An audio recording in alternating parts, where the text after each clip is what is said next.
모든 능력과 모든 권세, 십자가를 찬양하는 거 감사합니다. 십자가는 가치 없고 죄 많은 인간을 가장 가치 있고 의로운 존재로 만들었습니다. 죄로 인해서 하나님과 멀리 되고 그리고 분리되었던 우리들이 십자가를 통해서 하나님과 관계가 회복되고 그리고 천국의 소망을 갖게 된 것입니다. 십자가 없는 인생은 스스로가 의롭다고 하나 죄로 가득합니다. 그리고 세상에서 잘났다고 하지만은 실상은 소망 없는 비참한 존재로 살아가게 되어 있습니다.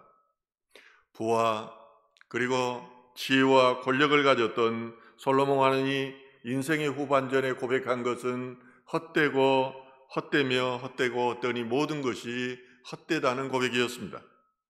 왜 그랬을까요? 그는 늦은 나이에 십자가를 경험하였기 때문입니다. 그러나 십자가를 경험하지 못한 사람들은 우울증에 걸립니다. 공황장애에 걸립니다. 심지어는 자살하기까지 합니다. 인생의 공허의 문제를 해결할 방법이 없기 때문입니다. 십자가를 붙들면 되는데 십자가를 거부하기 때문입니다. 인간은 강한 것 같지만은 실상은 매우 연약한 존재입니다. 코로나 바이러스 하나 감당하기 힘든 그런 존재가 인간입니다. 우리가 병원에 가서 침대에 누워보면 그것을 알 수 있습니다. 내 의지대로 할 수 있는 것은 아무것도 없다는 것을 그 침대에서 인정하게 되는 것입니다. 이처럼 교만했던 인간이 낮아져서 십자가 앞에 설 때에 진정으로 겸손해질 수 있습니다. 십자가 밑을 지날 때 상처가 치유되고 눌린 것들이 예방되며 자유함을 얻게 됩니다. 이것이 바로 십자가의 신비이고 능력입니다. 이 신비를 경험한 사람들은 이 땅의 가치에서 하늘의 가치로 인생의 목표가 변하게 됩니다. 동물적인 욕심에 따라 사는 인간들이 하나님의 형상을 닮아가는 하나님의 뜻을 따라 사는 인격적인 존재로 변화하게 되는 것입니다. 십자가에 달리신 예수님께서는 평소에 내가 죽은 지 사흘 만에 다시 살아나신다고 몇 번에 거쳐서 제자들에게 말씀하셨습니다. 몇 번에 거쳐서 말씀하셨다는 것은 십자가가 그만큼 중요한 의미를 가지고 있었기 때문입니다. 그것은 바로 너희가 나처럼 살면은 죽지 않고 영생하게 된다는 것을 가르치기 위한 것입니다. 하나님 안에 있는 생명이 내 안에 주어졌기 때문에 너희가 나를 믿고 따르면 너희에게도 그 생명이 주어진다는 그런 교훈이었던 것입니다. 정말 예수님께서는 자신의 말씀대로 죽은 지 사흘 만에 살아나셨습니다. 그리고 지금도 살아나셔서 이 예배 가운데 여러분 안에 실존하고 계십니다. 그러나 3년 동안 주님과 함께 했던 제자들은 예수님께서 십자가에 달리시자 정말로 그가 가졌던 믿음과 소망마저도 사라져버렸습니다. 십자가의 죽음으로 모든 것이 끝났다고 생각한 것입니다. 요한복음 20장 1절에서 11절에는 예수님의 부활에 대해서 믿지 못하고 각기 다르게 반응하는 제자들의 모습이 표현되어 있습니다. 첫째로 베드로는 무덤으로 달려갔으나 부활을 믿지 못했습니다. 베드로는 안식 후 첫째 날 막달라 마리아로부터 무덤에서 돌이 옮겨졌다는 소식을 듣습니다. 히브리인들은 이 석회질로 되어 있는 바위를 깎아서 그 안에 무덤을 만들었는데 이곳에다가 시신을 안장하는 그런 관습을 가지고 있었습니다. 그리고 입구에는 큰 돌로 저렇게 막아두었습니다. 저 돌들은 혼자의 힘으로 옮길 수 없는 것입니다. 만약 베드로가 예수님의 부활을 믿었다면 무덤을 막고 있던 큰 돌이 옮겨졌다는 말을 듣는 순간 부활에 대해서 생각을 했을 것입니다. 그러나 예수님의 죽으심으로 베드로의 믿음도 사라져버렸습니다. 예수님께서 예루살렘으로 가면은 이제 왕이 되어서 이 땅을 다스리는 정치적인 메시아로 세워질 것으로 믿었습니다. 그러나 무력하게 아무 말 하지 못하고 저항 한마디 하지 못하고 죽어가는 예수를 보면서 그의 꿈과 믿음도 사라졌습니다. 베드로는 마리아로부터 주님의 시신이 사라졌다는 말을 듣고 이제 정신이 바짝 들었습니다. 성질 급한 베드로는 무작정 무덤을 향해서 달려갔고 곧바로 무덤 안으로 들어가게 됩니다. 요한복음 2장 6절에서 7절은 이렇게 말합니다. 시몬 베드로는 따라와서 무덤에 들어가 보니 세마포가 놓였고 또 머리를 쌓았던 수건은 세마포와 함께 놓이지 않고 딴 곳에 쌓았던 대로 놓여 있더라. 이 요한이 부활에 관한 기록을 쓴 것은 예수님의 부활이 실제적이며 역사적인 사건임을 증명하기 위한 것입니다. 그런데 주님께서 머리에 쌓았던 수건과 주님을 쌓았던 세마포가 함께 놓이지 않고 따로 놓여져 있었습니다.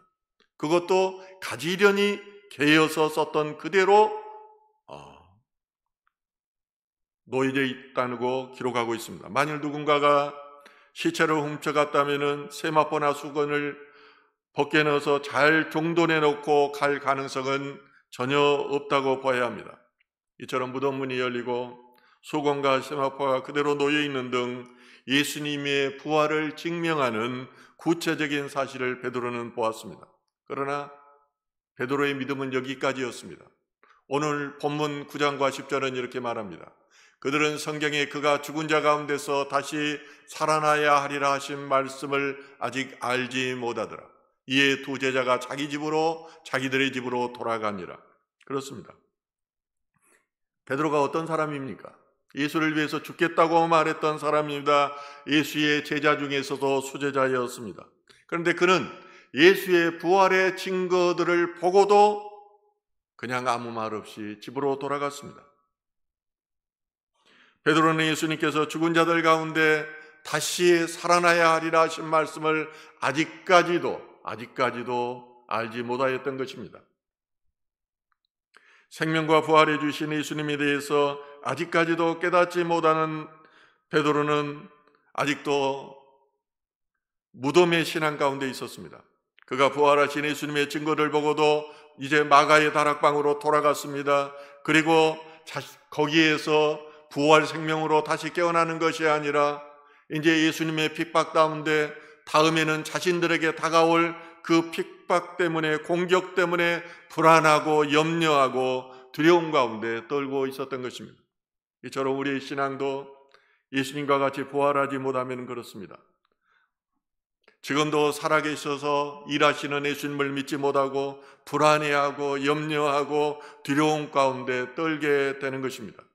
우리의 신앙이 부활의 생망으로 거듭나지 못한다면 무덤 가운데 머물러서 빛을 경험하지 못하고 죽은 믿음으로 살아가게 되는 것입니다.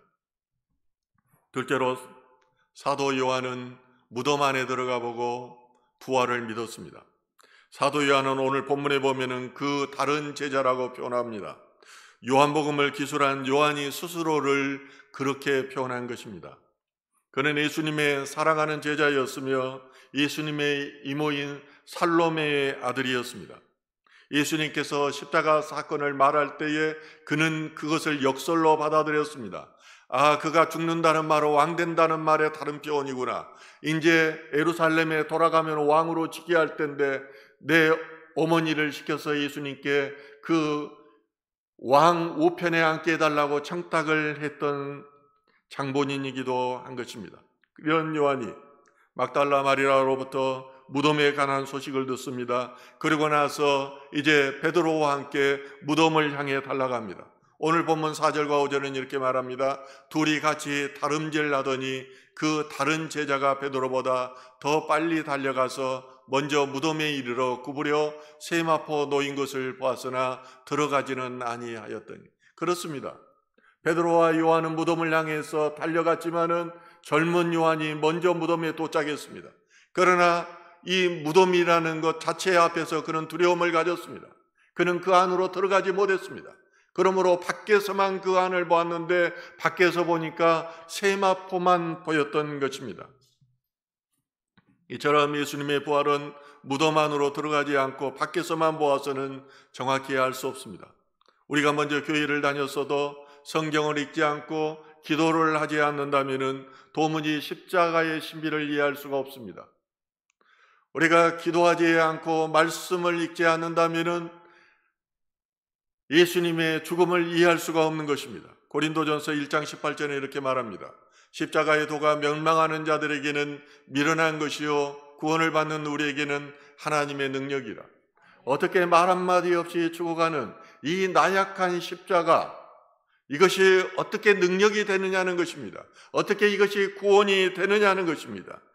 십자가의 신비를 깨닫지 못하면, 십자가의 능력을 경험하지 못하기 때문에 그것이 늘 어리석게만 느껴지고 교회를 나오는 것이 시간 낭비고 돈 낭비라고 생각되어지는 것입니다. 그러나 자신을 뒤따라온 베드로가 곧바로 무덤으로 들어가자 요한도 따라가서 들어가게 됩니다. 무덤에 들어가서 보니까 밖에서 보이지 않았던 것들이 보이게 되는 것입니다. 이제 세마포와 수건이 잘 정돈되어 있는 것을 본 요한의 눈은 이제 믿음의 눈으로 변화되었습니다. 순간적으로 예수의 부활을 깨닫게 된 것입니다. 그래서 요한복음 20장 8절은 말합니다. 그때야 보고 나서야 무덤에 먼저 갔던 그 다른 제자도 들어가 보고 믿더라. 믿더라는 말은 언어적으로 피스토입니다. 신뢰하다는 말입니다. 신뢰하면은 의지하게 되어 있습니다. 요한은 무덤 밖에서는 믿지 못하였는데 무덤 안으로 들어가서 보고 부활을 신뢰하고 부활을 의지하게 되었던 것입니다.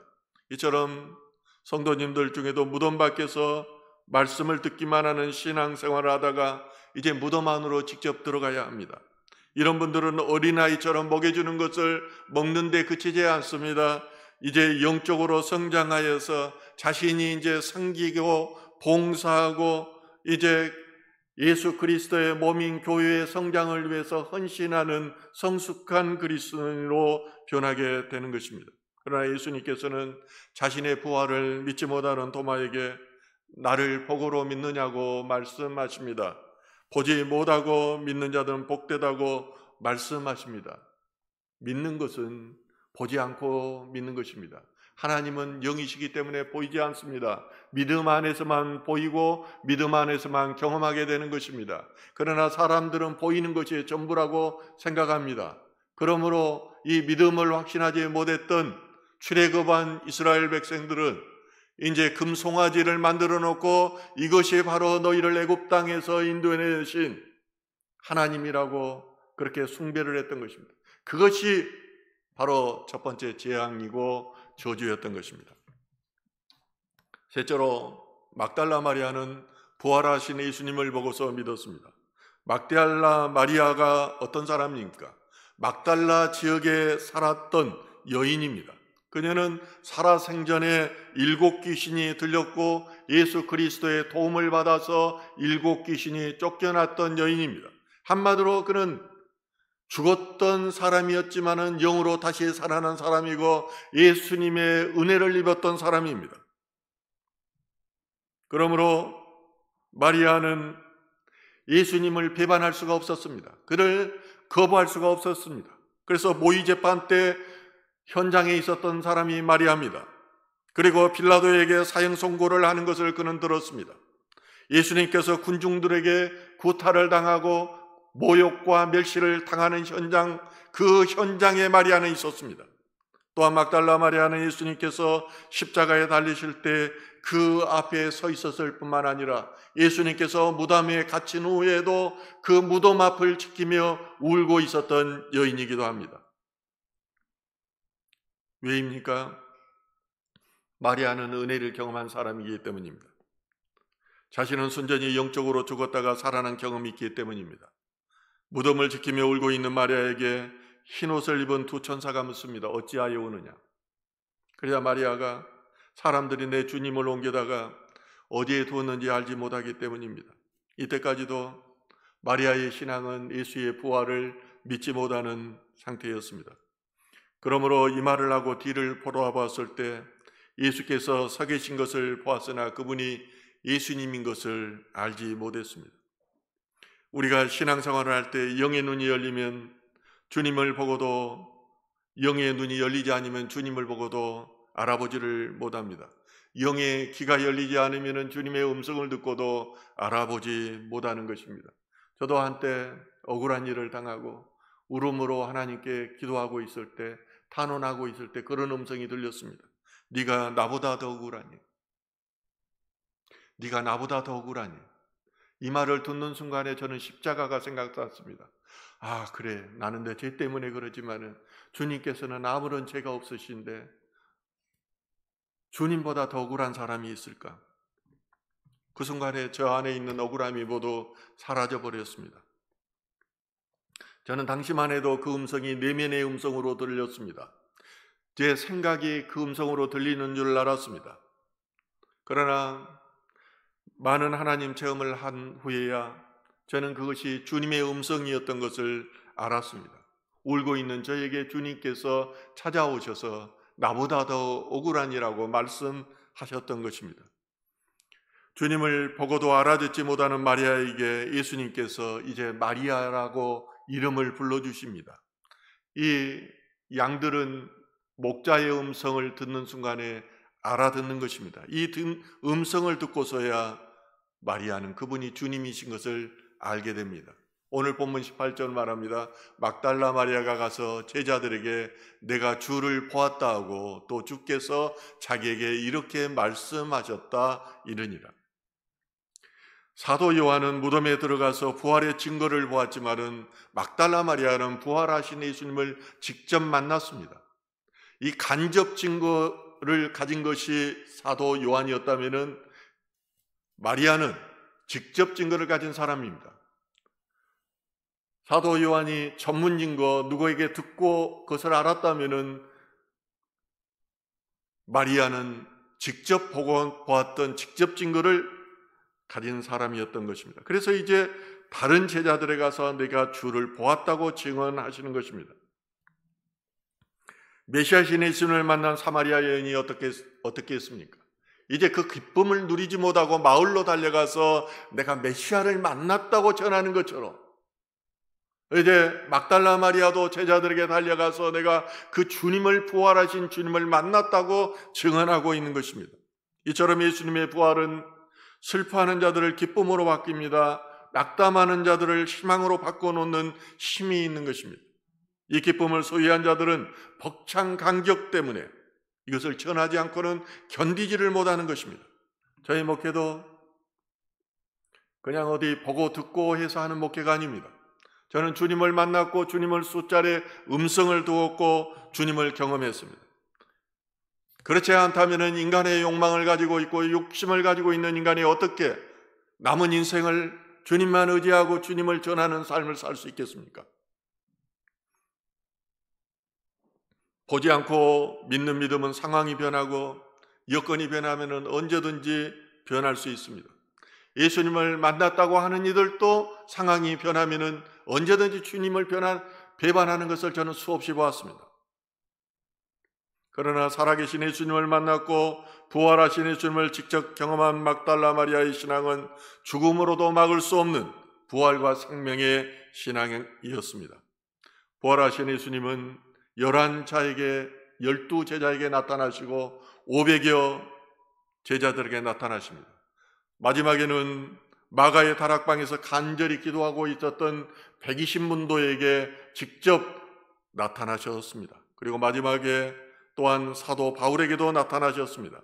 그러므로 초대교회 성도들은 만나는 사람마다 주님께서 살아나셨습니다. 주님께서 살아나셨습니다라고 전하신 것이었습니다. 예수님은 직접 만났던 이러한 사람들의 증언 때문에 도미티안 황제가 이제 이 그리스도인들 때문에 로마의 신들이 다 로마를 떠났다고 하소연할 때 그들을 불태우며 가로등으로 불을 밝히면서 그들이 했던 주문이 있습니다. 과거에 떠났던 신들이여 이곳으로 돌아오소서라고 그렇게 말했었는데 그것을 그 죽음 앞에서도 이제 부활하신 주님을 만났던 그리스도인들은 죽기를 거부하지 않았던 것입니다.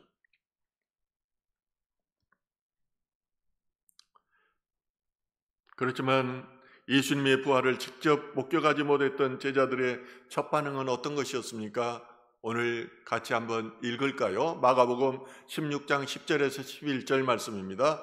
마리아가 가서 예수와 함께 하던 사람들이 슬퍼하며 울고 있는 중에 이 일을 알림에 그들은 예수께서 살아나셨다는 것과 마리아에게 보이셨다는 것을 듣고도 믿지 아니하니라. 그렇습니다. 부활하신 주님을 직접 보고 말하 해도 예수님의 제자들은 그 말을 믿지 않았습니다. 현실이 너무 절박했기 때문입니다. 자신들의 희망이 모두 사라졌다고 생각하기 때문입니다. 물질이 풍요롭고 지식이 넘쳐나는 오늘날 아무리 우리가 예수님의 부활을 전하여도 사람들은 믿지 않습니다. 세상에 거짓이 가져가고 악하기 때문입니다. 끊임없이 사람들은 거짓을 재생산하고 그것을 전파하기 때문입니다. 사람들은 어둠으로 가득해서 거짓은 쉽게 받아들여도 진리의 빛은 깨닫지 못하는 것입니다.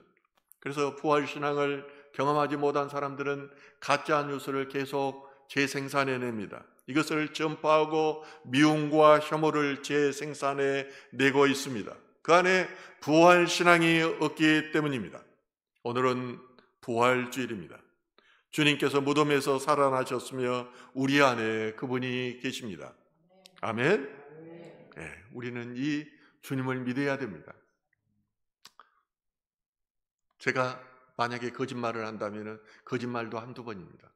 그리고 인간 안에는 신성이 있기 때문에 양심이라는 곳에서 그 양심을 찌르게 있습니다.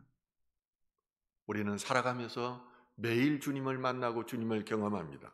부활하신 주님을 만남으로 우리의 영이 주님의 생명으로 거듭나기를 예수 그리스도의 이름으로 간절히 축원합니다.